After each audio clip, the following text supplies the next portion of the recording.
All right, everybody, how is it going? It's Monday evening. It's time for Living Force. We're talking visions. We're talking a lot of new books. I'm a little warm, but that's okay, because Wes is going to punch it.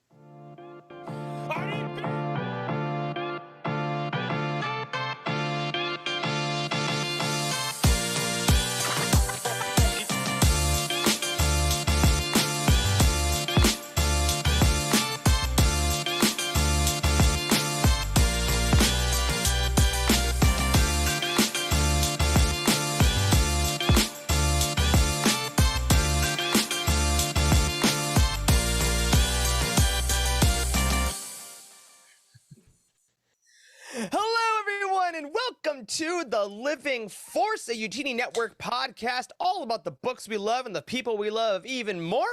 I'm one of your hosts, Eric Eilerson, and joining me tonight are a full cast of wonderful characters. But before I introduce them, we want to remind all of you joining us live, one, you're great, and two, please like the video. And if you're watching this later, put a like on there. It helps the analytics. Share it with your friends. It helps the analytics even more. See, Andrew, I did it. But now, to the other crazy characters we got here, we have Mr. Newly Beard, Dr. Corey Helton. Newly beard, not a newly beard. I actually don't like anybody else on this show. I give you that setup, and that's what you do with it.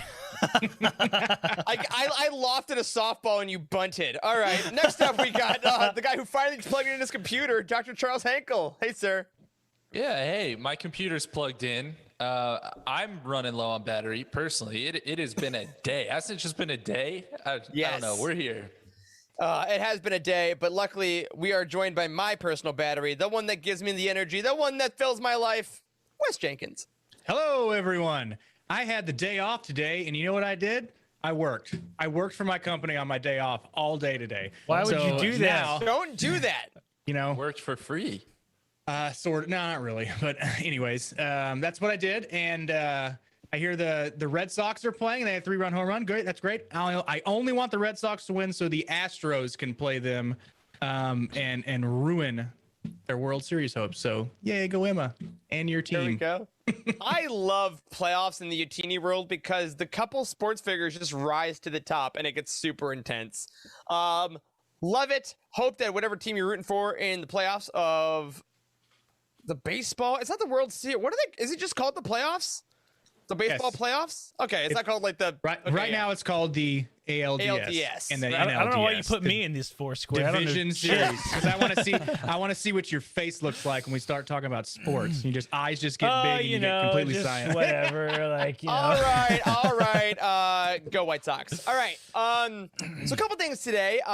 Today is actually a very special day for a lot of reasons, and we want to start off by saying Happy Indigenous Peoples Day, Happy National Coming Out Day, and Happy Day of the Girl. There's a lot of days going on right now, and we want to say if you are a member of any of those communities, we love you. I know that it's a tough day for a lot of people in those communities because they are days of remembrance for hard times in the past and hard times in the present, but I hope that everyone in the Utini community and the world at large is doing better at recognizing these folks for the amazing folks that they are. And a special thing on National Coming Out Day to all of our friends that maybe don't feel safe coming out just yet. That's okay. Know that we love you. Know that this community loves you. And whenever you're ready to show everyone who you truly are, we will be here. So happy day to all of you. We love you a lot.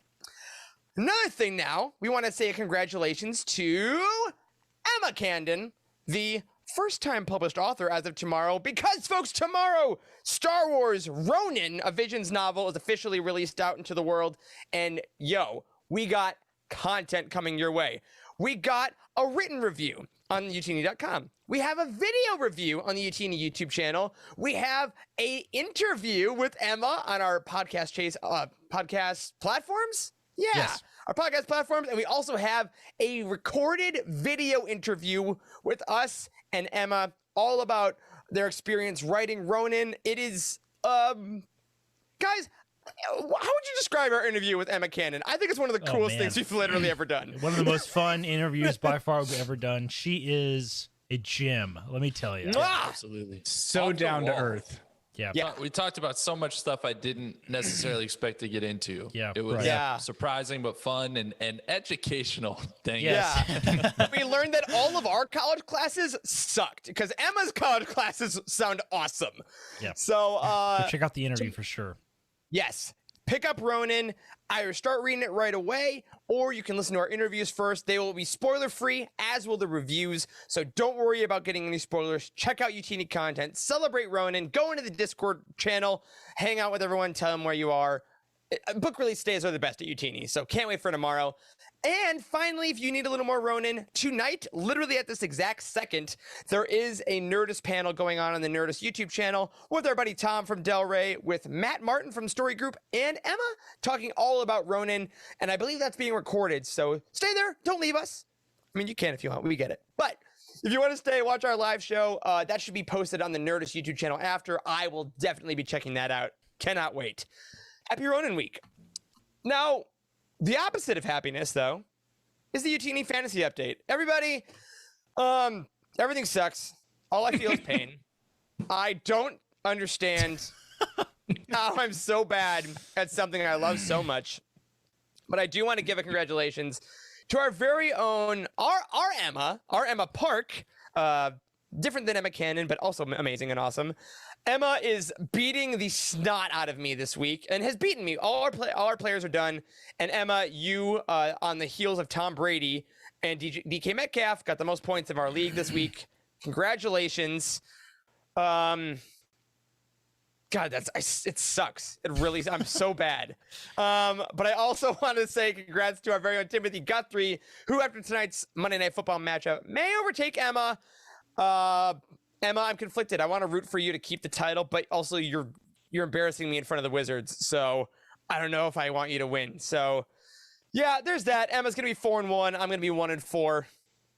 Wes, are you doing any better? Ooh. How are you doing? Well, I still have Lamar Jackson to play tonight, and I've already won, so I could bench him, and I already won.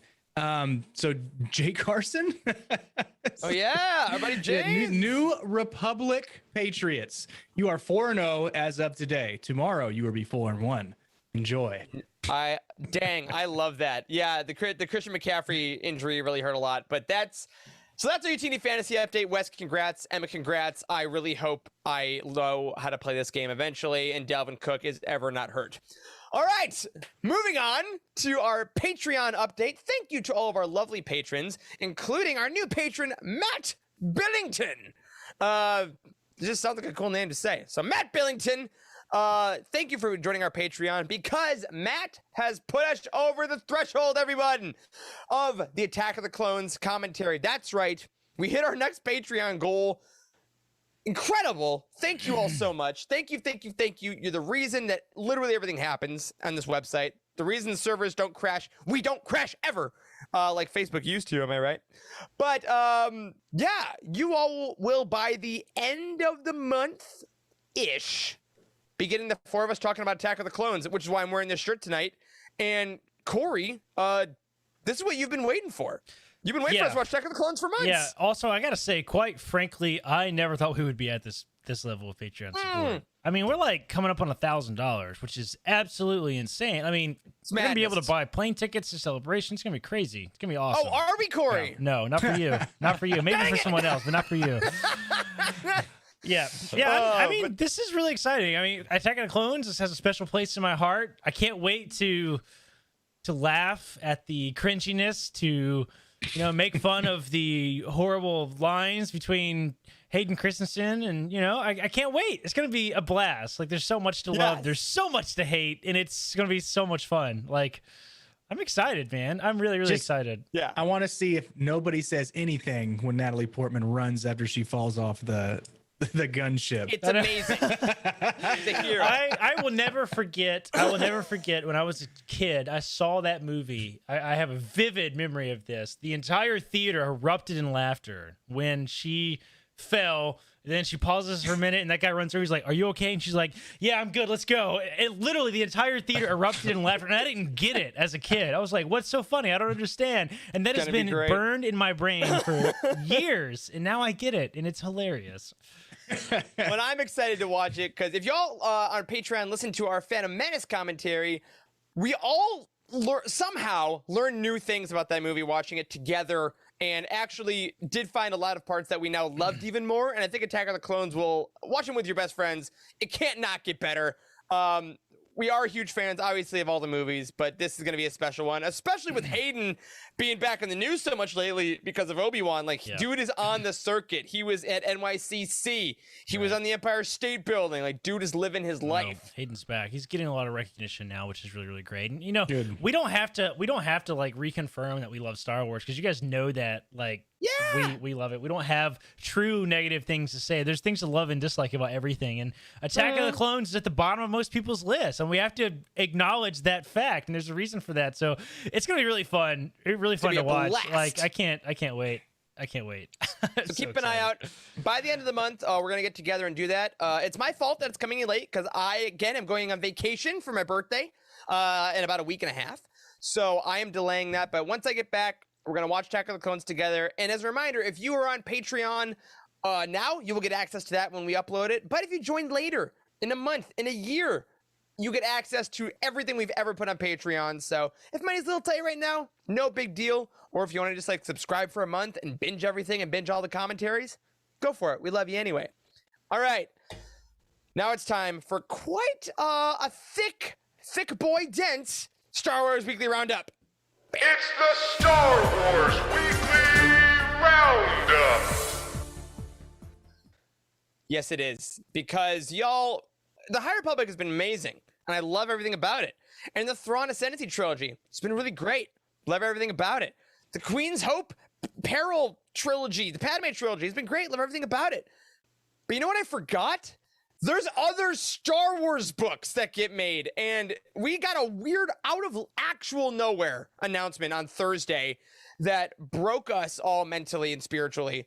We got 4 new books announced, y'all. We got 2 adult novels and a YA and a where? What? And from what corner? Where did this even come from? Like I just remember Slack was blowing up and everybody's like freaking out about something. And usually that either means one of two things. It means they just dropped some crazy news that no one was expecting, or something horrible happened. And like the website is like been replaced by a copyright strike from Disney. I don't know. Like, something bad. Don't say the D word on stream.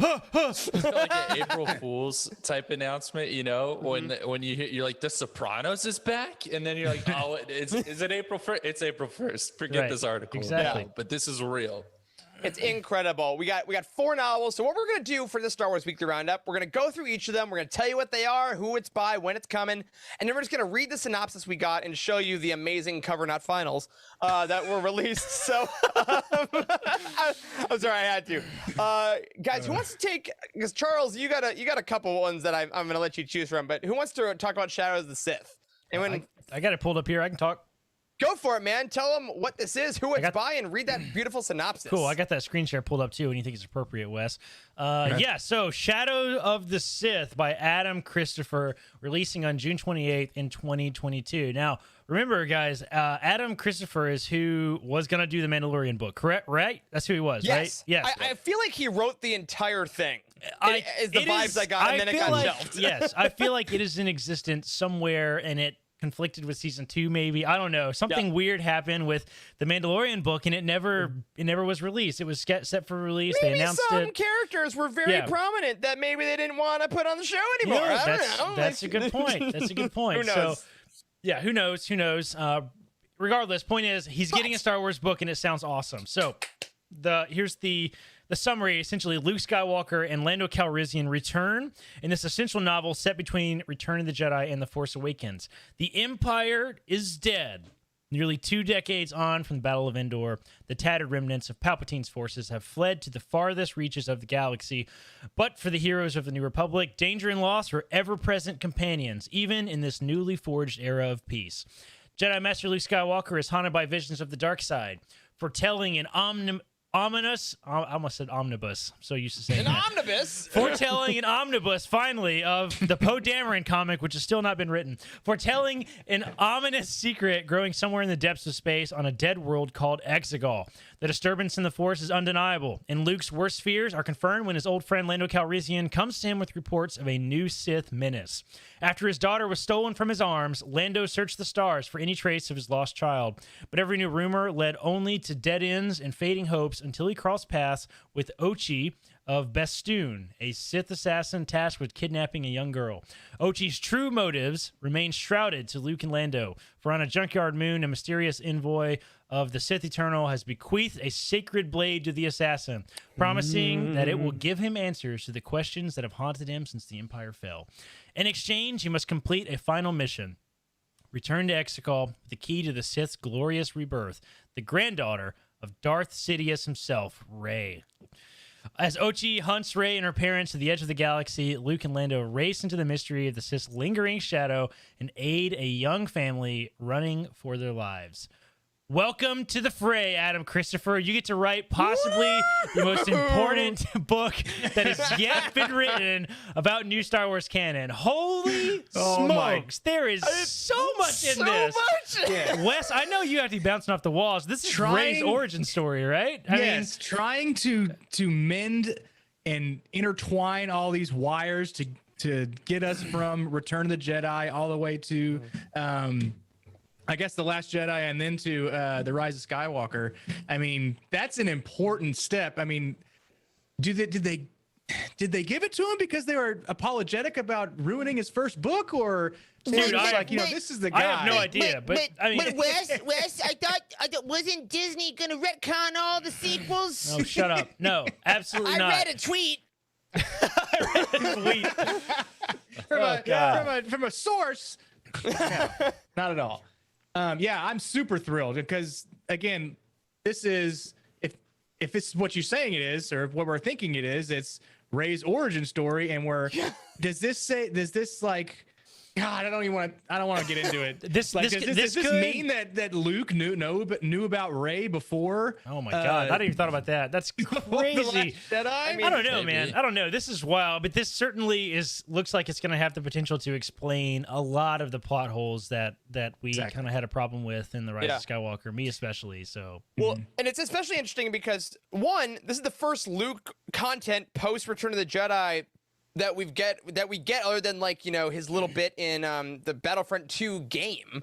Yeah. But like the first book, wow. anything of Luke other than him training Ben, like this is Luke. This is a Luke book, which is also amazing. And Adam Christopher tweeted out the day of release, bless his heart, things were going crazy. He said 3 things. One, his biggest influences were Revenge of the Sith by Matthew Stover, the X-Wing series by Michael Stackpole, and Light of the Jedi by Charles Soule, which are 3 absolutely incredible books. He also says it is set in 21 ABY, and he says, I hope you like lightsabers as much as I do. oh my God. So this is arguably, I know we're like super jacked about this. We've been talking about it for like 10 minutes already, but like this is arguably the biggest announcement that has ever happened in canon. Like, and hear me out, all right? When Legends was at like peak Legends, we're talking Timothy Zahn, Heir to the Empire, you know, early mid-90s when the Legends books were flying off the shelves, right? They were so successful because they told the continuation of the films, which have the largest audience, right? So no books have touched any of that stuff since canon has been a thing in 2012 when Disney bought Star Wars, right? They have intentionally sort of avoided it to not step on the toes of the content creators that are making the films, right? So let the saga finish out. This is a direct continuation of things that we saw happen in the sequel trilogy, which has not yet been done. All right, we had Resistance Reborn, which is pretty close, but still adjacent enough that it doesn't feel like it. This is like multiple characters that are in the films, multiple plot points that are going to have to be explained. This is an expansion of the universe that we see in the films, which is like, this is why we are here, people. I don't know how to say it any more clearly. That's what we do. Yes, it's just, this is a huge announcement. I'm so jacked for this. And the fact that they trusted him so much to give him this story, 'cause like you said, it is huge. And like Ochia Bastoon, for fans of the comic, has been showing up in the Vader comic lately, and Exegol has been a thing. And like they're taking a lot of story points that have been controversial within the fan community and saying, no, this is the story. We're going to continue it and expand it and make it awesome, which is what which is what Clone Wars did for the prequels. It's what we've been asking for forever. So I agree. I can't wait. It's coming out again in June. So we got a little bit to wait for it. But when it happens, we will be out of the High Republic Wave 3. So that'll have died down a little bit, and we'll get to jump right into some just straight up Luke Skywalker, Lando Calrissian, Rey adventures, and I'm amazed. It's gonna be so fun. I feel like if anything, this would be the book that they drop like the first chapter or two, like in February for Valentine's Day. Oh my God, please. Also, a little get off that screen. This show's not over. Wes, come on. My mouse just smacked down. Sorry about that. It's all right. But also, fun fact: this comes out in. No, never mind. This is a different book. This is the next book we're going to talk about. You know what? I want to say a thing, but Charles, tell us about that business on Cato Nemoidia for our next book here. Yes. Excellent transition. So, Brotherhood by Mike Chen is releasing on May 10th, 2022. And the synopsis reads like this. Obi-Wan Kenobi and Anakin Skywalker must stem the tide of the raging Clone Wars and forge a new bond as Jedi Knights. Be still my beating heart. Sorry, that was me. That's not in the summary. It continues. The Clone Wars have begun. Battle lines are being drawn throughout the galaxy. With every world that joins the Separatists, the peace guarded by the Jedi Order is slipping through their fingers. After an explosion devastates Cato Nemoidia, the jewel of the Trade Federation, the Republic is blamed and the fragile neutrality of the planet is threatened. The Jedi dispatch Obi-Wan Kenobi, one of the Order's most gifted diplomatic minds, to investigate the crime and maintain the balance that has begun to dangerously shift. As Obi-Wan investigates with the help of a heroic Neimoidian guard, he finds himself working against the Separatists who hope to draw the planet into their conspiracy and senses the sinister hand of Asajj Ventress in the mists that cloak the planet. Amid the brewing chaos, Anakin Skywalker rises to the rank of Jedi Knight. Despite the mandate that Obi-Wan travel alone and his former master's insistence that he listen this time, Anakin's headstrong determination means nothing can stop him from crashing the party and bringing along a promising but conflicted youngling. Once a Padawan to Obi-Wan, Anakin now finds himself on equal but uncertain footing with the man who raised him. The lingering friction between them increases the danger for everyone around them. The two knights must learn a new way to work together, and they must learn quickly to save Cato Neimoidia and its people from the fires of war. To overcome the threat they face, they must grow beyond master and apprentice. They must stand together as brothers. Oh my God. Thoughts, Wow. Charles? So, I mean, my first thought is these synopses are, or these like summaries, these plugs are really well written in and of themselves. Yeah. That got me super jacked up. Anything Anakin, Obi-Wan, Clone Wars era, give it to me. I will read absolutely any of it. Yeah. And as you mentioned, this is beyond all this. Obviously, I love Obi-Wan. I love this time period. I love all this stuff. It's going to answer questions that we've all always talked about. It's going to be the canon answer to what doesn't count that happened on Cato Neimoidia, right? Because you know what? I bet it does. Yeah, I bet it does too. Yeah. And then there's I think it's interesting because beyond Obi-Wan and Anakin, obviously, and going to Cato Neimoidia, which is fun. This unnamed Padawan or youngling that's coming along with Anakin, like who might that be? Is that someone that we know?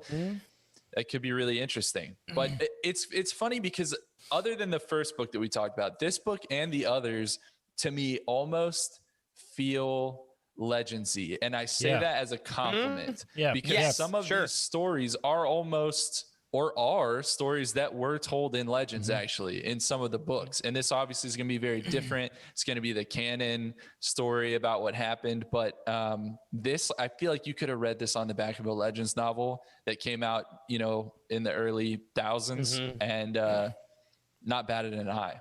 Yeah. And I mean, like Dark Disciple, which I think is the only other canon Clone Wars novel now, is like such a favorite of ours. And it's when it comes up, everyone's like, oh yeah, that was so good. And we get more Asajj Ventress in this book as well. And it's like, I think they're so smart to do this because number one, obviously the Obi-Wan series coming out, they want to tie in some Obi-Wan content, but also we all saw the numbers that got released about Clone Wars season 7 and they're like, oh man, okay. Okay, right. Let's do that. And it's, this was the most surprising of the bunch for me, I think, because I guess I don't expect any more Clone Wars content other than the movies. Like, me what either. a swing.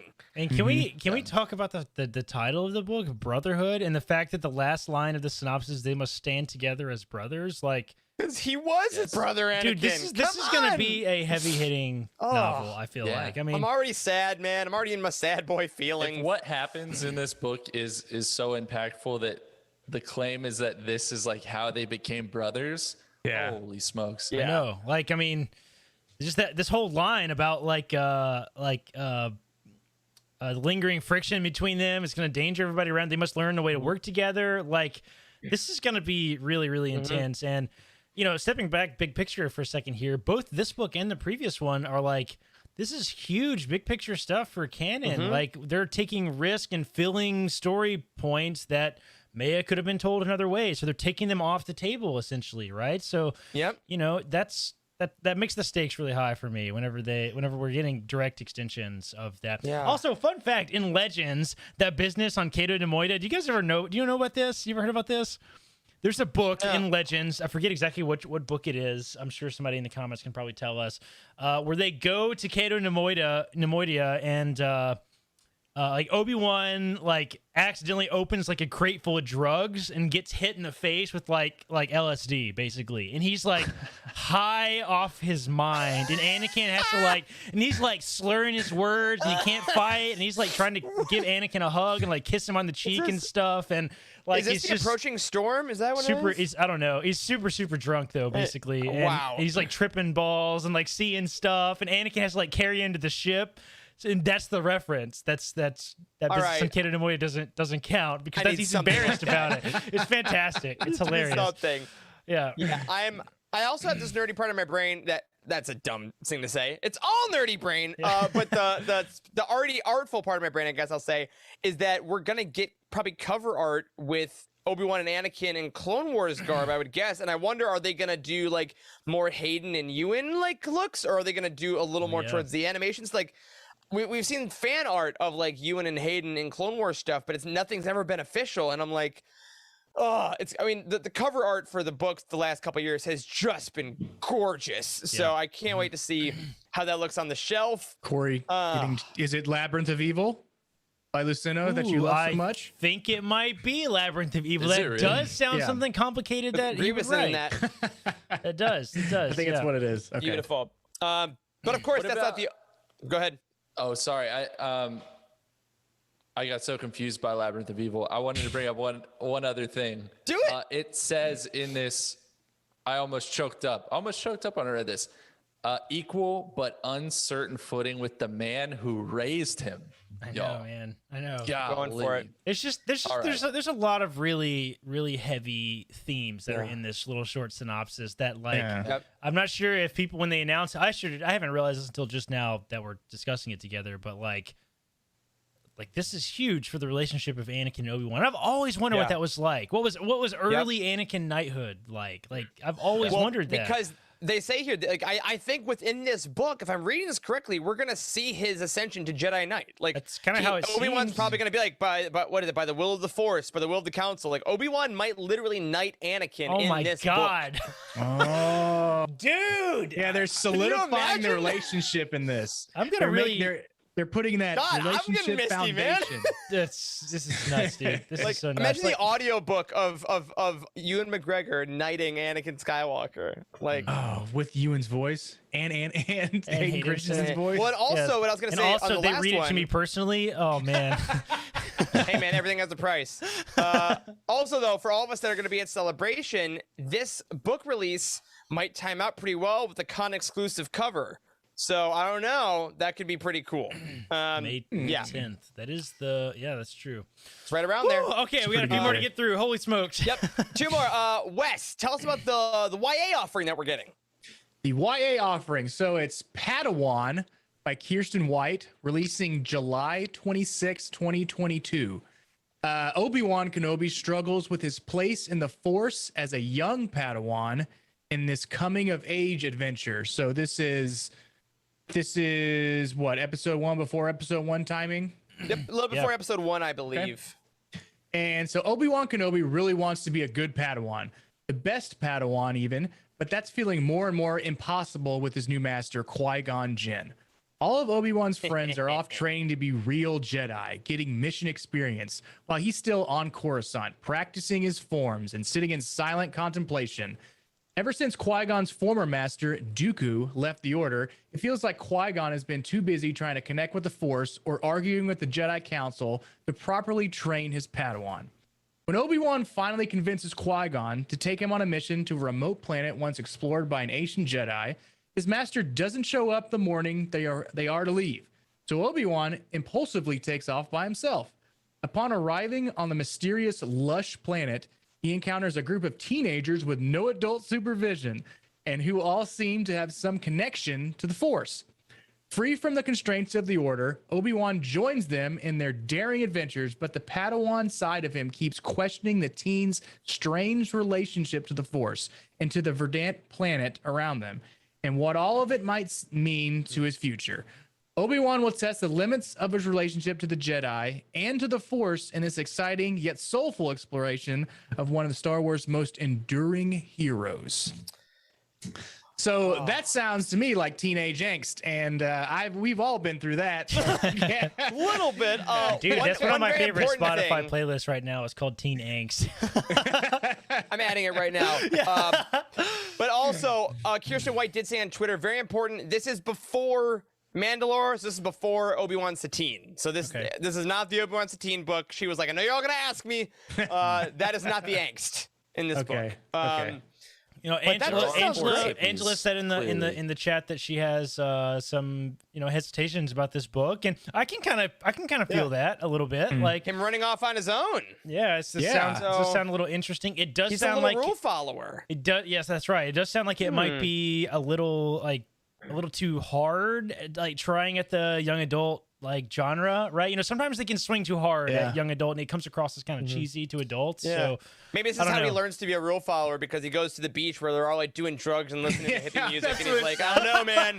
That's what it sounds like to me. Something scared him Dad, straight. can you come pick me up? right, they'll have a connection to the Force, and then they're actually all Sith, and they're like exactly. You know, they're shooting Force lightning in between shooting up heroin. So they're boiling exactly they're boiling pots and stuff with Sith lightning, and you're like, but this is how we boil water on this planet. Obi-Wan. Sith lightning. I mean, I think it'll be interesting. I think because I think it'll be cool, because this book comes out in July, so it's later on in the year. We don't know if Obi-Wan is coming out earlier next year or later, so I think it'll be interesting getting two pieces of media that are essentially Obi-Wan kind of on his own, because we assume the show is going to be a little hermit Obi-Wan as he's older, so now we get Obi-Wan on his own when he's younger, and I wonder if there's going to be any interplay with that, of being like, what happens when he goes off? Like, what did he learn from being a street youth? Schmidt. Yeah, I'm excited for this one. Again, it's a little more vague than the other two, Right. but who knows? Anything It'll goes be interesting. in a YA novel. Yes. There's gonna be some anything smooching. goes There's off. gonna be some kissing. Maybe Obi-Wan does some kissing. I don't know. He definitely could. right. That will make me very uncomfortable. Let me see. Yeah, we'll see. But yeah, so that one's coming out. Adult novel YA. And let me finish off with one last entry that we got, which is going to be a middle grade anthology called The Stories of Jedi and Sith. This is releasing on June 7th, and it has a bunch of authors, which we'll get to in a second. It just says, the brave Jedi, the devious Sith. These iconic heroes and villains embody the struggle between light and dark that is at the very heart of Star Wars.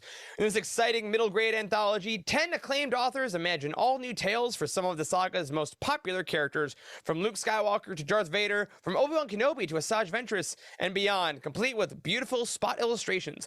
Epic standoffs, cunning plots, courageous action, and ruthless anger are all here in this showcase of the enduring power of one of the greatest movie sagas of all time, including stories by Roseanne A. Brown, Sarat Chada, Delilah S. Dawson, Tessa Gratton, Michael Cogg, Sam Maggs, Michael Morici, Alex Segura, Vera Strange, Karen Strong, with illustrations by Jake Bartok, fan favorite, who does a lot of great art on Twitter, but now he gets an official thing. So like, it's fun. It's like the Clone Wars book, but they're all new stories. So I don't know. That was a fun book. I think this will be fun. Yeah. That's what I got. I like those books. I like these. I said it before and I'll say it again. I like these nightstand readers where you can just put one away right before you go to bed and just keep, chopping away at it. And it's a good toilet book, right? I'm going to say, now that we're on TikTok on the toilet, you got to put it on the bedroom stand. I get it. Do want to give a shout out here. Thank you for putting this in the outline. All these covers we got were by the same wonderful cover artist, Cover Not Final, and Matt Martin of the Story Group did have a phenomenal tweet of saying, "Oh yeah, this is the new Cover Not Final series." So Matt, thank you for clearing that up. I have it actually pulled up and just. Oh my god, do you? I didn't think I had it ready. That's why I put it in the notes or whatever. So. Oh my gosh, pull it up. This was hilarious. So Matt Martin tweeted out, exciting new Star Wars book news. Luke and Lando looking for Exegol, Clone Wars Obi-Wan and Anakin, an anthology about Jedi and Sith, and young Obi-Wan. Which are you most excited about? To which Anthony Carboni from the Star Wars show, he tweeted, "Hi Matt, could you please tell us if these are all final?" And of note, Matt posted the pictures, and they're all these covers that have this giant Cover Not Final logo across them. And Anthony says, "Hi Matt, could you please tell me if these covers are final?" And then Matt Martin replied, "I think you may be confused. These are 4 books in the Cover Not Final series," which was one of the funniest things I've ever seen happen between random Star Wars people on Twitter, which really made me laugh. So we love you guys. That series seems to keep getting canceled. Bigger, right before. know. it keeps getting canceled right before it's released. It's like, yeah, I know. Typical. Or they change the covers last minute. What's up with that? What's canon anymore? We don't even know. But of course, everyone. So all those books now are live. Pre-orders are live on the Utini new release schedule because Frank is amazing. So go over to the Utini new release schedule, get all those pre-orders in through whatever service you would like to use. And of course, while you're there, hopefully you already got Ronin, because again, if you don't pre-order, guys, the supply chain will make it very difficult to get these books secondhand. So just get those pre-orders in if you want these books physically early. But you can also pre-order as of now still Thrawn Ascendancy, Lesser Evil, which is coming on November 16th. We got a month. And we can say it now. The next book after that is The High Republic Fallen Star on January 4th. So it's going to come before we know it. Get them in. That's right. Just sleep well at night knowing that you're getting Star Wars books, all right? The Padme book got delayed. Don't forget. Yes, till April. Right. Yep. So if you already pre-ordered it, it just got moved around. That's coming April 5th. So yeah, and we talked with Emma Camden a little bit about she works for a publishing company, and she told us a little bit about the that's right. She told us a little bit about the publishing delays and stuff, and that's real, right? I mean, they're like so real. Books are not going to get printed for a couple months, I think. So you better get those pre-orders in. I hope we get our copies, Eric. What are we gonna do if some of us can't get our? I guess we'll just have to share the book or something. I don't know. I'll just be sad. I'll do a Zoom call with the camera like pointed down at my book, and I'll be like, I'm gonna read it at my normal speed, and you guys just have to keep up. I'm sorry. So that's not possible for any of you that ever know. You're like, wait, I'm not done yet. I'm not done yet. Well, folks, if you want to read those books, get them in. If you want Corey to read them to you, everything has a price. That's right. But before we get to, wow. We're going to run long tonight. Deal with it. We love you all. We're going to talk about some Star Wars Visions now. But before we do, we're going to take a quick break. Tell you all about the awesome Utini shows that are live every single week. And when we get back, we're talking full spoilers about the Ninth Jedi. Be right back.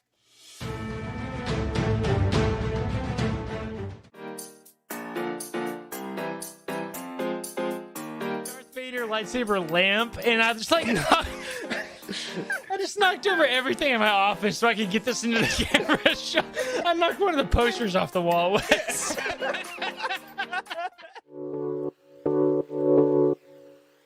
Anderson cover. I have heard the Anderson cover described by some friends of mine as one of their least favorite least favorite Legends covers, and I don't totally know why. Maybe it's just because Depa Balaba has this dead stare in the background. You know what it is?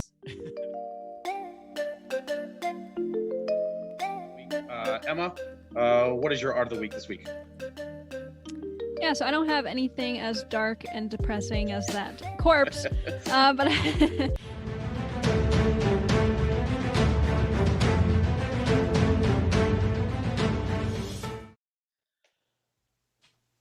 Welcome back, everyone, and Corey made it.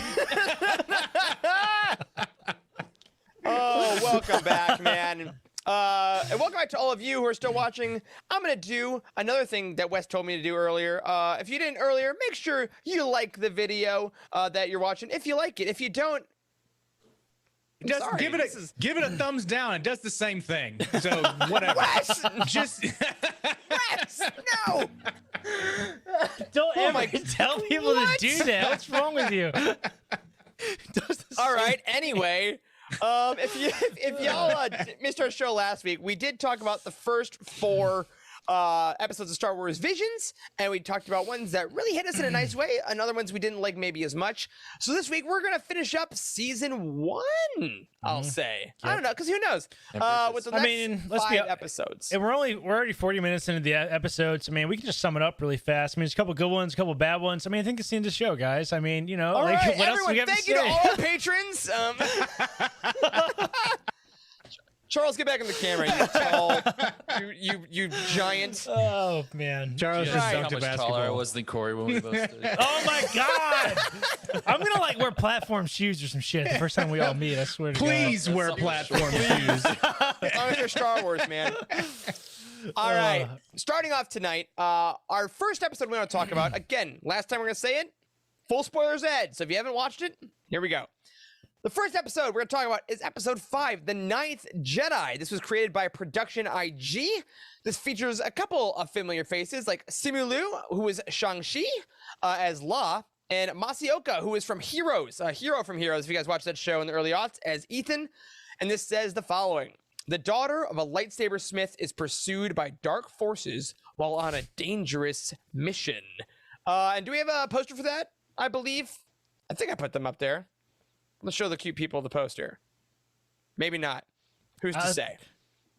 That's not it. Nope. That's not it. Here it is. Here it is. That's not it. Oh shit! Oh no! That's oh, not no. it. What? These are not in order. What the hell? Here it is. Well, we'll see where we can get it. I Here got we it. go. Here we go. Here we All go. right. The Ninth Jedi. This beautiful poster. If y'all are on the audio, if you haven't seen this yet, StarWars.com has all of these. I love this poster because it's a very kind of soft poster, all about our main character kind of holding this lightsaber in a glowing blue light. And I think it really shows the kind of tender nature of the Force, Yeah. even though it's an episode that gets pretty freaking intense. Yes. Yeah. Yeah. This I haven't seen this cover before. This is pretty. It's super Yeah. good. So do you remember in this episode, God, what was his name? The starts with an master M. guy? Yeah, the master. I think that was La. Like the sword master Law. guy. Oh, no, Yeah. the main guy. Yeah, the main guy. Well, he sends out these beacons to Jedi to come to this temple, Margrave. right? It was the Margrave, the Margrave. Yes. Thank you. And I didn't count 7 Jedi. They were there outside of. There should have been 7 Jedi, and then the young boy, and then this is the 9th Jedi, the one in this poster here holding the lightsaber. I counted 6. Was I Margrave off? is one, isn't it? Margrave is the Jedi. There we go, Wes. Okay. Damn! There We it got is. there. All right, there's 9. Okay, thank you. And hey, speaking of 9, let's go around and give our 1 to 10s as we did last time, which That's right. I will forgot- start with. I forgot we did that. Me too, I'm because like, that's I'm why like it took me a while. twitching and hitting all kinds of buttons in this I'm gonna stream have right to now. I'm remember. sorry. Yeah, I'm gonna have to remember what I scored stuff last week to make sure this week is appropriate. It's all fake. So I'll start off. I'm gonna give this one. This podcast Means doesn't actually nothing. matter, Charles. It's all fake. Come on, it's all space. I'm gonna go 9.6 on this one. Charles, you're thinking for a while. So Corey, what do you got? 10. 10, baby. Yes. I love this one. Yes! This is by far my favorite. I've been jacked to talk about it. Wes, what do you got? This is my second favorite, so I'm going to give it a 9.3. So that's like a 3 to you, huh? Yeah. That's right. All right, Charles. Doesn't make any sense. It's a 9.3. It means it's really freaking good. Charles. This was also my favorite. I'm gonna give it a perfect 10 because there's not a second of it I would change. Yes. Oh. Doctors All right. unite, Charles. I'm gonna up it to a 9.9, and we'll see what happens now. It's a normal thing that we do. So our 2 10s. Corey, this was your favorite. Yeah. Preach. Okay, so there's a lot to love about this story. First of all, the story itself is super rich, right? So good. Yeah, Yes. like a lot goes on. the entire premise that it's like, I mean, this is also kind of fits into canon a little bit. Like, I mean, could. Yeah, there's just like post Order 66 type of thing. Like the Jedi are all gone.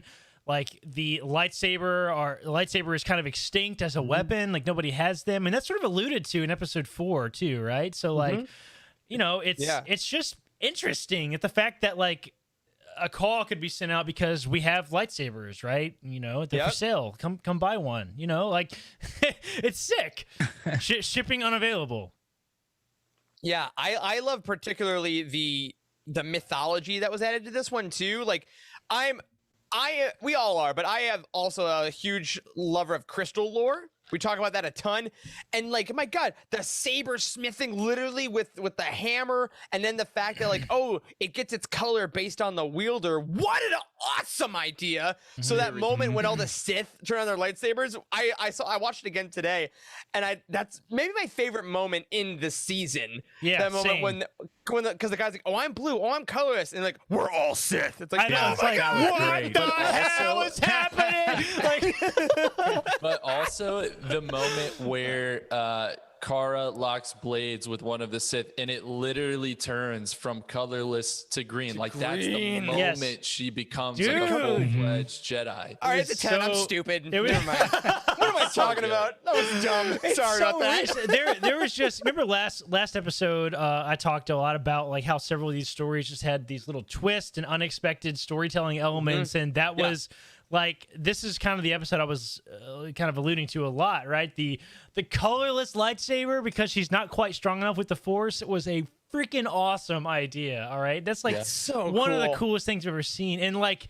The Jedi choosing the color is so sick. Like, that's just such an interesting storytelling element that is obviously not a part of storytelling right now, right? It's not a part of canon, but that's such a clever spin-off of an interesting Star Wars idea. So, And like when the guy goes from red to purple, and he goes like, "Oh, I see it. I see you changing literally by color." Like, it's so cool. Because we've all talked about what color would your lightsaber be, right? But it's interesting to think that it's not even like necessarily just a choice. It like literally reflects you. Like that's One chooses the wizard, son. I know.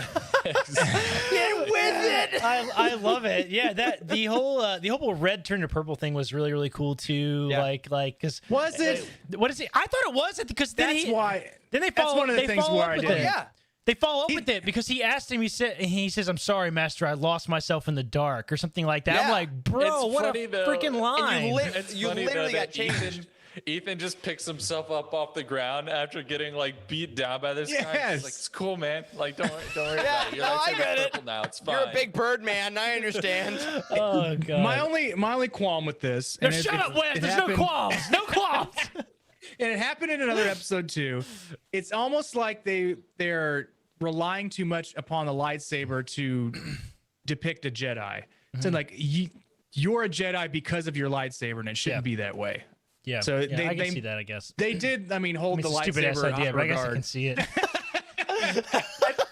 It didn't leave my brain the entire time I was watching it, but I really man. did like this one. I really did like this one. I also want to call it something Blandface just put in the chat. One of the scenes that we haven't talked about is where that shows the animation in this one, how good the motion was. That the speeder scene on the lake where they were sliding back and forth, like it's in the trailer, but when she jumps off and she keeps running, but is still moving backwards because the ice slick, like just little things like that were so specifically great about this. And didn't she I got do a the? bit. Oh, go ahead, Wes. Sorry. I got a bit dizzy when they revolved the planet 180 degrees. Oh yeah, that was a whenever- lot. Twice, and I was like, "Whoa, I need to that take a was a second." lot. This is the Disney ride. Yeah, But the speeder bike chase was another one of those things in it that just felt so Star Wars. Yeah. Like it. That's it indoor, was one baby. of the better speeder bike chases we've seen, honestly. Yeah, I mean, it was period. really Yeah. good.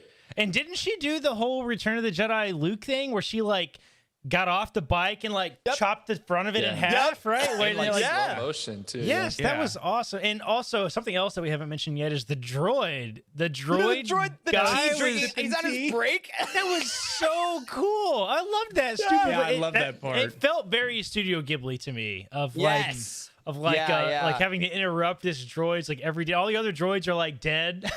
They're just like sitting on the bench. Yeah. He's like, go Also, find someone dude- else, and they're like all literally I'm on in my pieces break. right here. Loved it. Listen, dude, I am fiercely pro-union for droids. Take your break. That was not cool of her. Bring that up with your head. Make sure you file a grievance. And the trebuchet grappling hooks that take like meteors space? out of the sky. It was so and then come anime. back in the atmosphere. Incredible. I mean, come on. It was That's so awesome. it was so anime. It was. This felt like the most.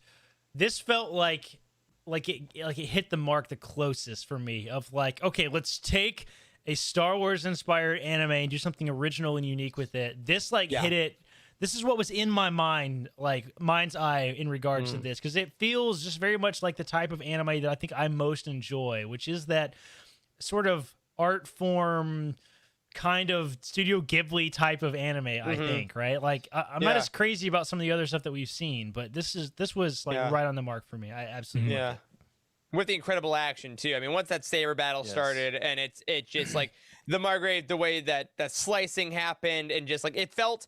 I've been playing a lot of Ghost of Tsushima recently, and it felt like that very intentional slices. Like it was Star Wars in the way that there was a lot of saber swinging, but when there were kill shots, they were like full swings, and there was pauses and time shifted, and like just really, really cool stuff. And it is absolutely one that I could see them going back to being like, it ends with a Jedi Academy beginning. Like that's what's more Star Wars, you know?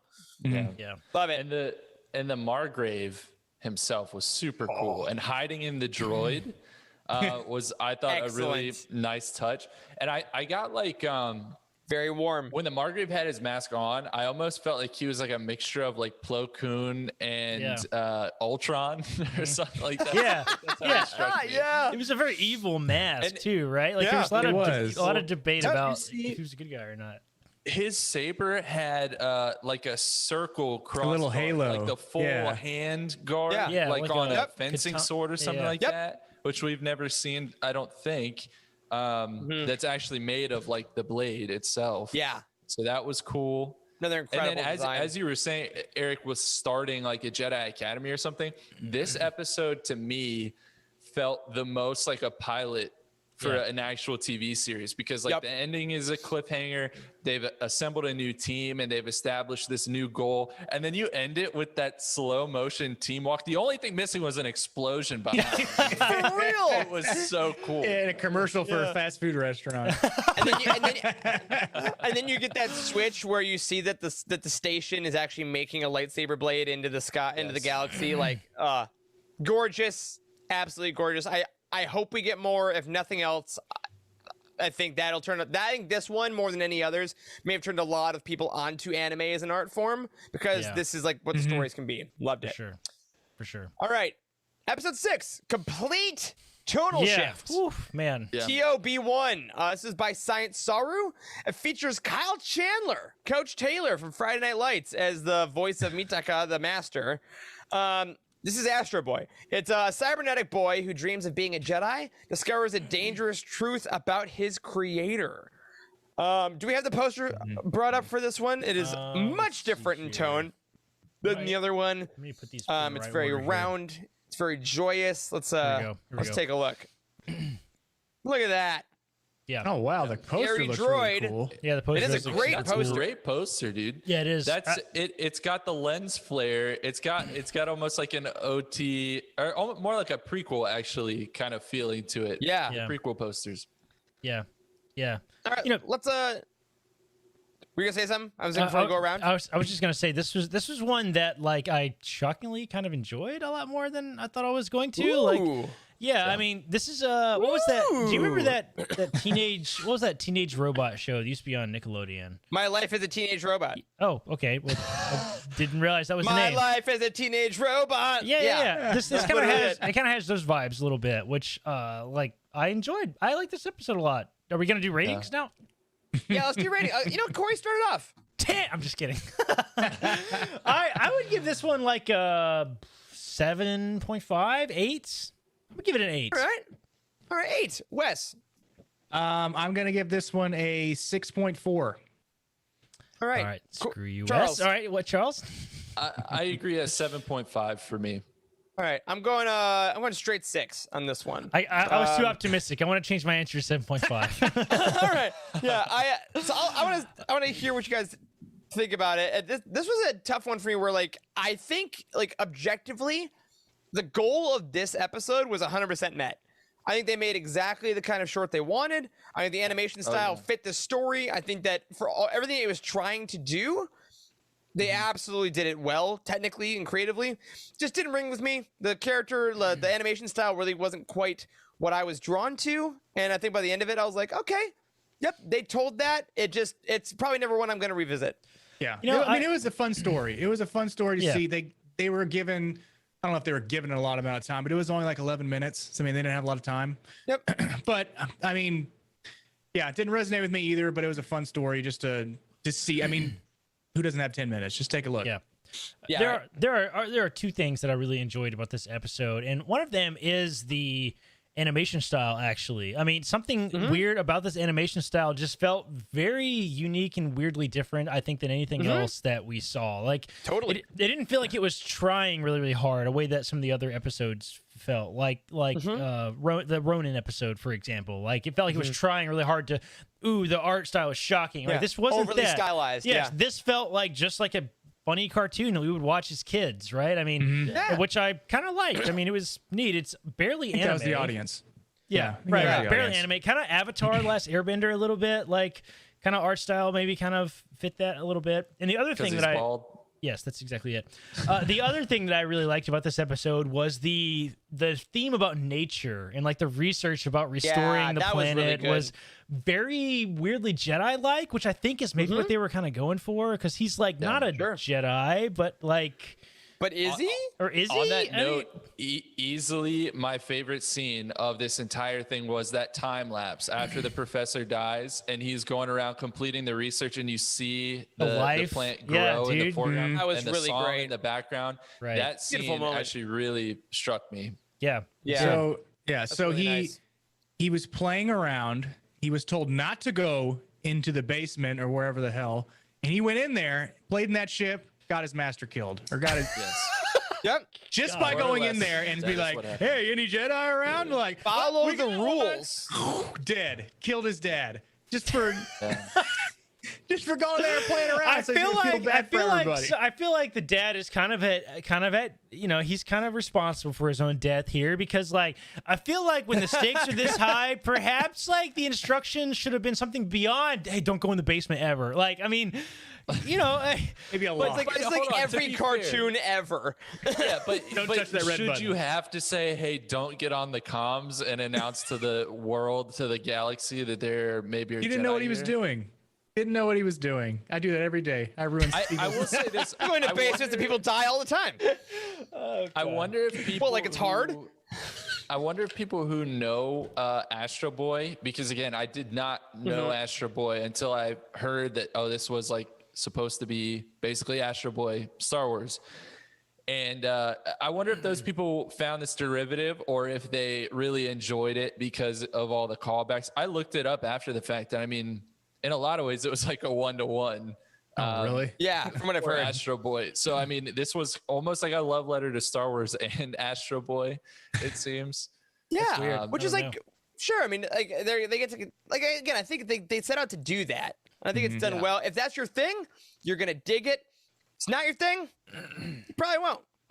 But I applaud them for doing something so incredibly different, especially right on the heels of something like the Ninth Jedi.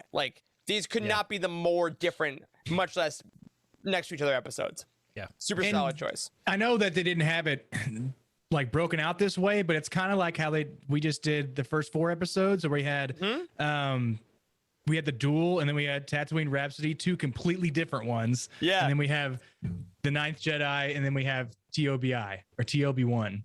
Like they're completely different. So The two they halves broke kind of out start that the way, same but way. it's coincidence. Coincidences are real. Absolutely is. And of course, then this sequence does the exact same thing by making the 7th episode completely different yet again, because we get The Elder by Trigger, their second short of the series. This features David Harbour from Stranger Things as the Master Tajin.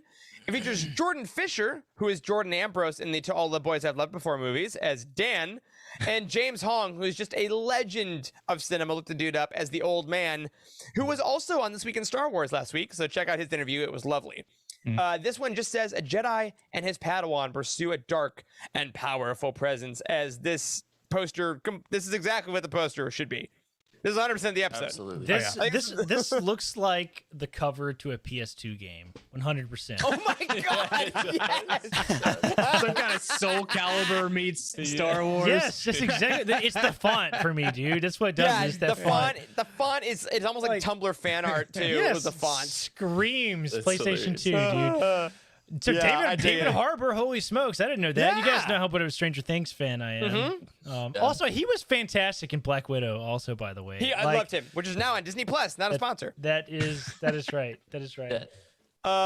Yeah, I Right. love that. Charles starts out with this one. 1 to 10 for The Elder. Oh man, really high. I don't think it earns my perfect 10, but I'm gonna give it a 9.8. Awesome, Wes. I'm going to join Charles and also give it a 9.8. Sick. Corey? Sorry, that was terribly That was tough. a high missed five, it. and that was rough. Oh, that was even Okay. worse. Well, All right, I put would- that for later. I I'll think quit staring at us. I think I'll give this a 9.5. I think I'll join Corey at 9.5. Really dug this We can one. nail the high five. Ready? Yep. That was. Oh this no! is You bad hit me as in the ours. boob. Wow. All right. Ah! Get him! Get your hand up under his shirt. All right, boys. Our audio listeners right now are so done with this. Love you guys. Oh man! All right, so this one was pretty fun. I thought. Like, yeah, I mean, classic Star Wars story. Charles, Pretty what? fun. Yeah. It was pretty It's fun. a 9.5 for you. It's more than pretty fun. Okay. This was pretty story fun. I really dug. I really dug this. I actually personally will say I dug this because I got a big Qui-Gon Obi-Wan vibe. Yes. Story. Whoa. Ten I got a big 1000%. Qui-Gon Obi-Wan vibe, and it's not just got a the Master's huge hair. Vibe from one of the other shows. I was thinking. Oh my Okay. goodness. All right. This was another one that I thought the music did a lot, like the moments of silence and then the moments of music that they had did a lot. The actual battle itself that they had, first of all, props to whoever was like, hey, can we make it in the middle of a rainstorm? Because that was the best we've seen it done since Tartakovsky's Clone Yeah, Wars. for Okay? sure. For Rain sure. on the saber, baby. Yeah. Yes. I mean, that entire battle was just insane. I loved it so much. And before I forget, I loved that the Elder, who needs a dentist super bad, by the way. Oh my God! Come on. Not I anymore. wrote that had down. Yellow his teeth. his sabers were like scimitars. Like they were not the usual blades. They were like shorter swords, Yeah, they were. curved. Like it was it was crazy. It was And awesome. the first thing I noticed when I saw this was the Master's. What is his name? Because I know Dan's I name. don't know. Everybody remembers his name. I wrote it down. It is Dan and Ethan are my favorite Jedi names ever. Yeah, you have Master Tajin and Dan. Yeah. Master Tajin's hair. His hair, fantastic. It's got a good poof to Incredible. it. And it Yep. did not flatten in the rain. I He is appreciated responsible that. for That's the whole video, Force. so. That's the Force. But yeah, Yeah. I mean, the katanas from the katana lightsaber from the Elder were super cool. And then they had like right before he stabbed Dan, there was like a delay, Damn. and then it goes in. Yeah. And then I was also confused. Apparently, Dan lived from that for some reason. We all thought he was dead, right? The Force, man. I know. But if But yeah, that's- Belzedafar Exactly. That's what I Is thought. alive, then Dan is alive. I also Man, that- love that Tajin did my favorite lightsaber move that no one ever does, which is when you're locked, just turn it off and turn it on again. And, like, it's the best move. It's the best move. Yes, Can we- that was sick. Can we also talk about Dan? He literally says, "Better idea. Why don't we split up?" And I was like, "Absolutely not. Why would you ever?" And he was Never so a better for idea. it. Like Tajin was so for it. He's like, yeah, I guess you can go out there. And he was like, Yeah, I no, trust man, you. that's not a good idea. I trust you. Yeah, I mean, You've never been here before. This Padawan obviously needs some more training because he's just chock full of stupid ass ideas. Yeah. I don't know what his problem. I don't know what his problem is. Well, he just I'll let doesn't him get stabbed and he then he'll does figure not it know out. how You to know? survive. I mean, if he's lucky that he survived this encounter, but the next one, I mean, he's screwed, man. There's no way. Yeah. Probably. Also, They're, this villain, the old man, is one of the scariest villains ever in Star Wars. Oh my God! The way they shot him? Yes, Oh. something about him was It's just the fact that his sclera are black, like, and he's got the yellow eyes. So help me, God, Sclera? he has yellow eyes. yes. Yeah, the White part of our Okay, eyes. I was like, someone tell me what a sclera is. Yeah, nobody tell him. But like Can you they please saw sclarify? So it's a girl house. the people on the planet like took them to show him the ship, and it was like, Yeah. that is 100% a Sith ship, or at least a bad guy ship. It's all in black, for heaven's sake. Yeah, what could this be? I don't know. It's like a vanity plate on the black Yeah. on the back of it. It's like One thing I also liked, I forgot. This is, yeah. This is not my original idea. Someone else was commenting about it, and I want to give credit, but I don't remember who it was. But they said that when Dan goes to the planet and he's like looking at the girls that are like oohing and eyeing, it's fun because it's kind of like when Aang goes to Kyoshi Island in Avatar. Yeah, exactly. But it's also like not even so much a crush thing as much as like this is what Jedi are. Like if you haven't seen Jedi before, it's like, oh my God, it's a Jedi. Like, and I think that's one of the things we didn't get in any other episode because the Jedi are like hush hush and secret and stuff. And this one, it's like, oh my gosh, it's like a celebrity coming to your planet. I'm like, that's really the only fun. thing We they don't were see that a missing lot. was that guy that was like foaming at the mouth on Kyoshi Island. I love that guy so much. He's like, he's like, it's fantastic. They have no idea what we're talking about, but that's okay. I'm on your brainwave, all right? Thanks, buddy. Yeah. To get back to this episode, though, Yeah. I do want to say the speech, or rather, like the conversation that the two Jedi had at the end was actually pretty deep. Really Like, they're good. talking about Really the good. impermanence of power, right? How the elder never like realized that his power would fade. Yep. And how you have to wield power with kindness, because power is not meaningless just because it fades. You just have to wield it with kindness in mind. Like that was probably the deepest moment in this entire Visions project. Yeah, also- he tells also him that he's all the- getting We love those weaker. talks. Yeah, also all the commentary just about that, like if I had fought him when he was at his prime, I probably would have been bested or whatever he says, right? He's And like, I love that honesty too. Like, hey man, no, like if you want to go down that path, the power is intense. Like Sith are are like at their peak gonna be more powerful, but we have to be better anyway. And I'm like, oh, that's that Jedi stuff that we love so much, man. yeah, It was so so light. good. super rich, super rich. Absolutely. All right, and then we go into two extraordinarily different episodes to end Visions. Episode 8, Lop Ocho by Geno Studio, is about a force rabbit, and it says a family is torn about what to do when the Empire encroaches on their planet. Natural delivery, baby. But this poster isn't. This is the most anime poster, I think. It's like this is an Attack on Titan poster. You can't tell me otherwise. Like, Totally looks like a movie poster. Yeah, 100%. I love this poster. 100%. You know, like So you good. have your main character and then like the side characters all like around them. Definitely. Yeah. It's almost like Resistance Reborn cover art. Oh, yeah, with You know, they have, Poe like, was big. those- Yeah, this one was cool because it had the two time frames. It had the time jump from kind of like the first prequel scene to the main conflict. It had to do a lot with family lineage and talked about like, the found family stuff in Star Wars that we love so much. So a lot to give into with this one. Wes, let's start with you. 1 to 10. 7.5. Nice. Corey? I'll give this one an 8.5, actually. Nice. I will give this one an 8.5 as well. Charles? I'm gonna say 7.2. Nice. Yeah, this is the one I think that increased the most on rewatch for me.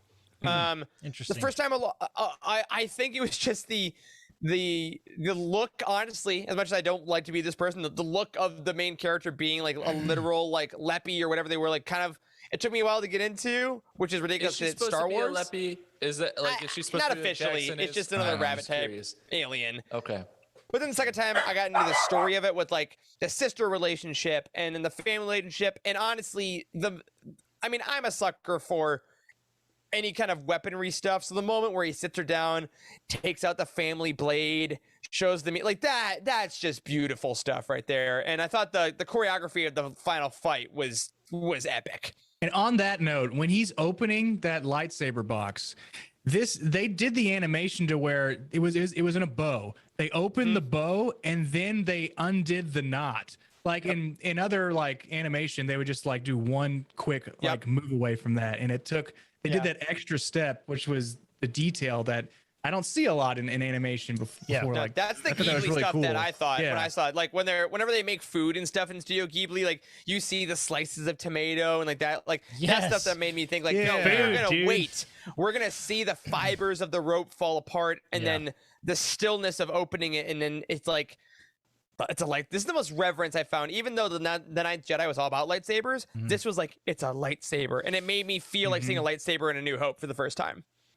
Yeah. Yeah, this one, like, I also rated this one pretty high. Like, it surprised me. I thought immediately when I saw the cover, I'm like, this is going to be kind of dumb. When I saw this in the trailer with the rabbit character, I didn't think I was going to like it. But, like, if you were to take the rabbit character alien out and just replace it with the normal person, I think we would rate this as one of the highest episodes because I think that's right. I mean, the Empire stuff is really rich. Like the whole like the father is working for the Empire and wants to stand up against the Empire was cool and felt realistic. He had one eye, which was sick. Like it was cool. I mean, I don't know. Can we address the bunny in the room though? And the main character's eyepiece literally has a little carrot on the side. That bugged the crap out of me. Did you notice that? I completely missed that. It's there. Next time you watch it, when she turns in profile, there is a small orange carrot on the side of her eyepiece. All right, well, sorry everyone that enjoyed this episode, because now we all have to know that. All right, it's a 2 for me. It's 2 for me now. All right, I'm bringing it back down. Full transparency, I've only watched this one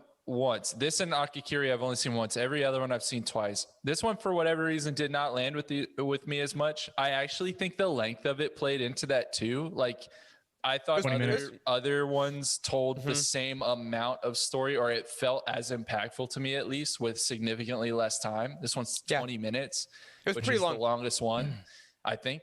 And and I don't know, though there were just little things about it that didn't quite land with me. Dude, when her sister bit her thumb and then put streaks of blood by her eye, first of all, gross. Second of all, then she pulled out an actual knife to cut her hair, and I was like, you definitely could have used the knife to cut your thumb too. You didn't have to bite yourself. But also incredible makeup placement just by biting of the blood. That's hard to do. It's hard to get those lines. Even. So yeah, well done. It either stayed there the entire time or she does that every day because it was prevalent in the rest of the show. That's true. Yeah. I also noticed you had to use different fingers. Like if you have diabetes, you're always pricking your fingers. Like you get tough on one side, right? You got to use different fingers, right? So. Space Lancet. So Yasuburo is the dad, right? I would like to see a origin story of him because of all the scars on his body. Like his face is scarred up, his giant chest scar. He had like scars all over his arms, and I mean, he lost both of his eyes by the end of this. So I mean, that guy's been through some stuff, and it'd be pretty cool to like get background. Blade. Yeah, right. And I think that like that moment of when the sister jumps at her as she's over her dad and she ignites the blade. She's like, "This is the family sword. That's mine." And he literally says, "Inheritance has nothing to do with blood." And I'm like, man, is there a more Star Wars sentiment than that? Because that's Obi-Wan teaching Luke. You know, that is Rey as a whole. Rey. Like it is literally them being like, no, this is such a huge thing. And I think that, you know, having all of these things about your family is who you are and what you believe and how good you are, like this guy to say, no, this has been passed down through generations.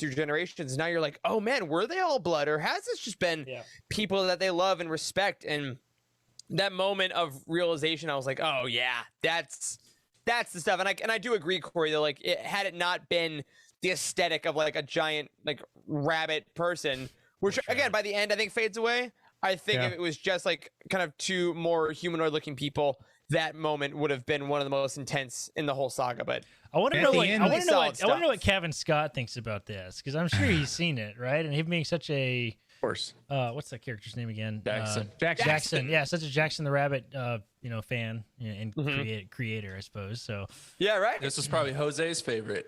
Probably. We'll have to ask him what he thought. Absolutely. Shout out to the Jackson Hive. I didn't see Lop being force sensitive until like the very end.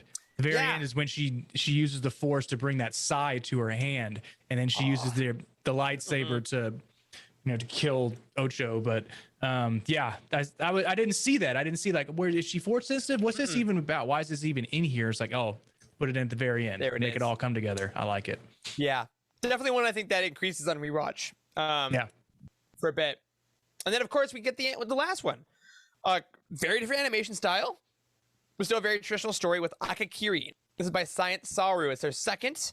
Couple fun facts: Henry Golding from Crazy Rich Asians was Tsubaki, and George Takei, Sulu himself, I crossed did not the know line that. as Senshu. With this incredibly cool poster, and it says the Jedi returns to his forbidden love to help her defend her kingdom from a Sith-like shogun. Let's go around our final out of 10s. Corey, I'll start with you. I'll give this one a 7.5. With 9. 9.2. Solid. Sorry, I just increased it. 0.2. I dig it. Nice. Charles. I think I'll give this one an 8.0. All right, I'm gonna go 7.7. I think. Okay. Wes, you give it a 9.2. Why'd you love this one? I loved the ending. I loved how he sacrificed himself to the dark side to save the one that he loved. And I also, one of the things that really put this over the top for me was the music with the bongos and the drums, the hand drums the entire time. It's completely different than anything I've ever heard before, but it works so well in this one because like the speed of the drums would speed up the action would speed up when the speed of the drums would go, and then like it would slow down. You were like, okay, what's gonna happen next? I think that they did that really, really well. The pacing. Yeah, they really absolutely. indicative of it. Great point. Yeah, I mean, this one I'm actually having trouble remembering a little bit like now, and actually I wonder if I only saw this one once as well, and I wonder if rewatch would increase it for me, because I do remember walking away from the episode with like, wow, that was surprisingly good, but the animation style really bothered me. I did not like the animation. It's very different. Yeah. I'm in the same boat where I also only watched this one once, and I do think the story was interesting, but I was thrown a bit by the animation. Yeah. Something about the animation shape actually- of their face and stuff has really bothered me. It was Something about the odd shape of your shapes. face bothers me. Go ahead, Charles. Nice. Ouch. It actually weirdly, this might land with y'all, it might not. It felt like a mixture of Samurai Jack and Star Wars Resistance. That was like kind of how the animation played for me, which are very different. I but can it felt totally like see a kinda Samurai something- Jack in it, though. Yeah. Yeah, but to get at something that Wes said, why I think this story was surprisingly good for people is if you take a step back, it is like the core of Star Wars, of trying to stop fate, essentially trying to save someone you love from death, and in doing so directly causing it. Like, it's Darth Vader's story is what it is. Yeah, for sure. It's exactly that. He loses himself because he tried to save someone he loved. And I really loved that. Yeah.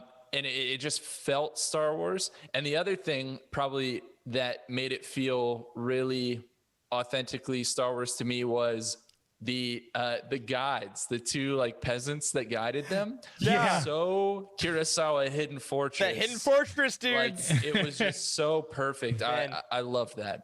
Also, if y'all listening or watching or honestly you're on this show, haven't seen Hidden Fortress, it's on HBO Max right now.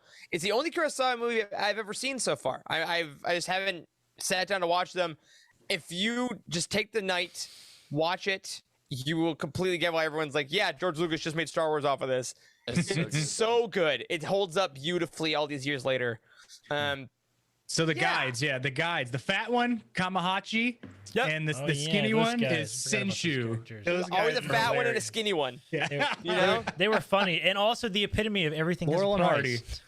Yeah, exactly. Yeah, this is. I mean, it really is one that I'm interested to go back on these, right? Because these all came out. Blind Fates makes a good point in the chat. He says, the problem with watching these straight through is by the time I got to this one, I was tired, and I'm like, yeah, same here. Like I watched them all throughout the day, and I was like, oh, it's the last one. Like, so that just kind of had that vibe. So I wonder, watching it kind of in a vacuum, if it's just the episode that might be interesting. And that's what I think was so fun about these shorts, as a whole, is that they are so short and also unique that you can just throw these on a lunch break or throw these on, in the morning while you're getting ready or something at any point and get through one. And so I wonder how over the years these will evolve. Because, I mean, Lord knows, as we've watched them films 18 quadrillion times, Yeah. I don't think about Phantom Menace the same way I thought about it last year, much less the way I thought about it 20 years ago. Yeah. Those And I of you think these watching shorts are gonna this evolve. every Monday. You could have watched every episode in Visions in less time than this episode of The Living Force. That's absolutely right. Oh man. But yeah, it'll be interesting to see how people think about this one. But yeah, guys, you know what? Here, as we get to the end of this longer episode, and y'all in the chat, I've been loving everyone talking about what they love about these episodes. It's such a cool thing to share, because I know a lot of at least in my real life, the Star Wars fans, even that I know, haven't really watched Visions as much, because it's a little unique thing. So we're so glad we get to share this with you all. Let's go around and just give our top 3. Doesn't have to be in order, and then give one that you're really excited to revisit, that maybe either you loved a lot or that you want to kind of appreciate more. Charles, put you on the spot. So top 3 for me. Number 1 goes to the Ninth Jedi. Number 2 goes to the Elder, and number 3 goes to. I'm flipping it. Number 2 goes to the Village Bride. Number 3 goes to the Elder.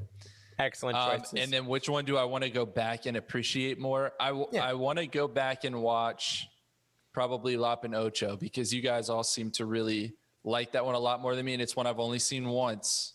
So I'd like to just kind of take the time to dig into that one some more.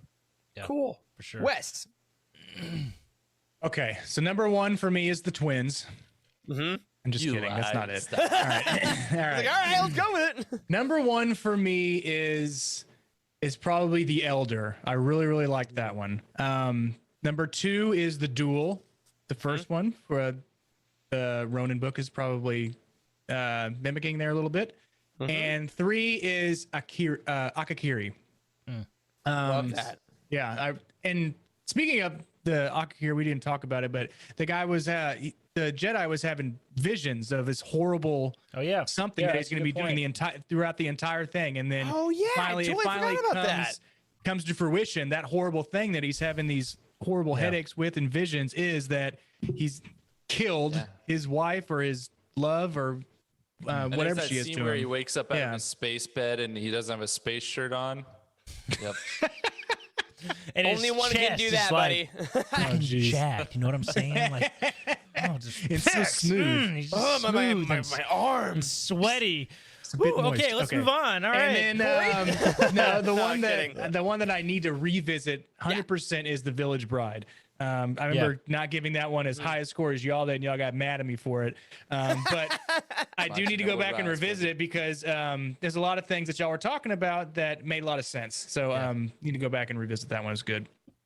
I think my list is the same as Charles's. It's Ninth Jedi, Village Bride, and then Elder. Is that the same as yours? Okay. Yep. Yeah. I loved it. I mean, I want to watch the Ninth Jedi again just because I loved it so much.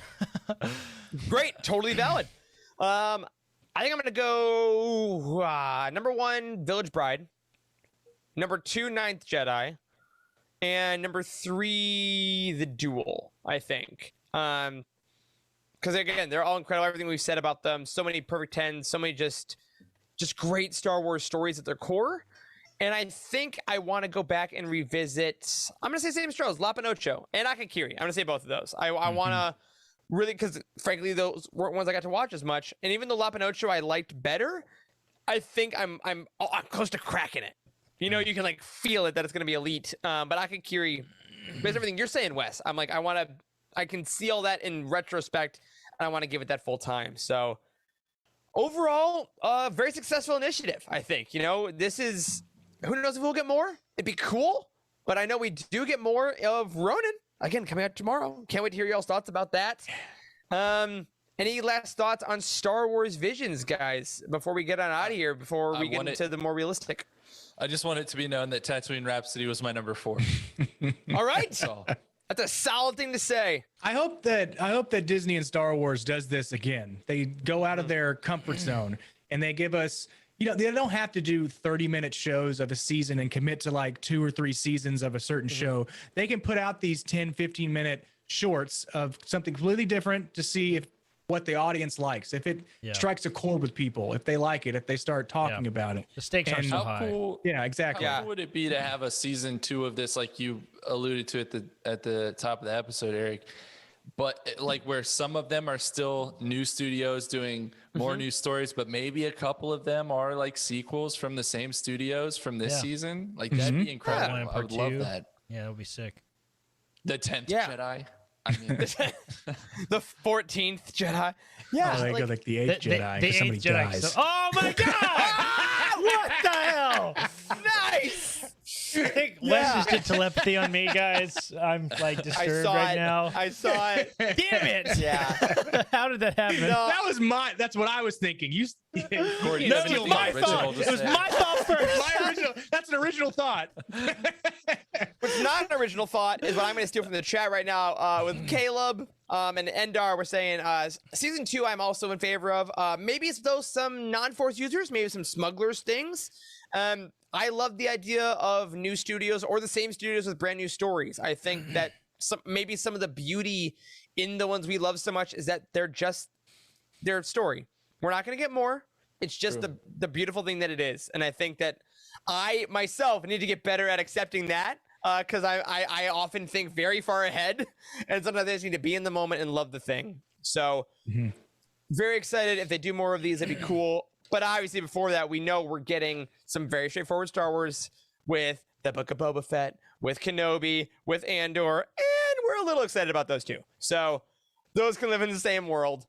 Before we get out of here, last reminder, if somehow you're watching live right now and you didn't pre-order Ronin, I don't know if it's available right now, but if you're listening and if you can find it anywhere before the supply chain runs out, go pick it up and head to utini.com and the YouTube channel tomorrow for reviews on both and our interview with Emma Candon, the most incredible, fun, knowledgeable author in the world. She's phenomenal. And like the video. And like the video, subscribe to the channel, and click that bell for whenever we go live. All right, I'm done showing. Let's do this thing, because that, my friends, will do it for this episode of The Living Force. If you're part of the Patreon, we thank you so much for that. Thank you for getting us to 700 in our Attack of the Clones commentary. Stay tuned for the end of the month when we will be talking all about those sweet, sweet scenes with that amazing dialogue by the firelight. A special thank you goes out to Cheryl Bell, OK Endar, Earl Q, Patrick Ortiz, and Carl Sander on our Jedi High Council, and Elizabeth Cloutier, Jason Mitchell, Freddie C, and Sally and Chris Eilerson on our Alliance High Command. You can find us on Twitter. I'm at Eric Eilerson, Corey is at Doc Star Wars MD, Charles is at C. Hankel, and Wes is at Boss Wes. A special thank you to Matt Davenport, who I hope you're enjoying your vacation, my friend, our amazing editor, Ryan, our graphic designer, and Wes, our producer and community manager. Thank you to Corey, Charles, and Wes for podcasting with me tonight. Thanks to all of you for watching and sharing your love of Star Wars Visions. And as always, may the Force be with you. 14.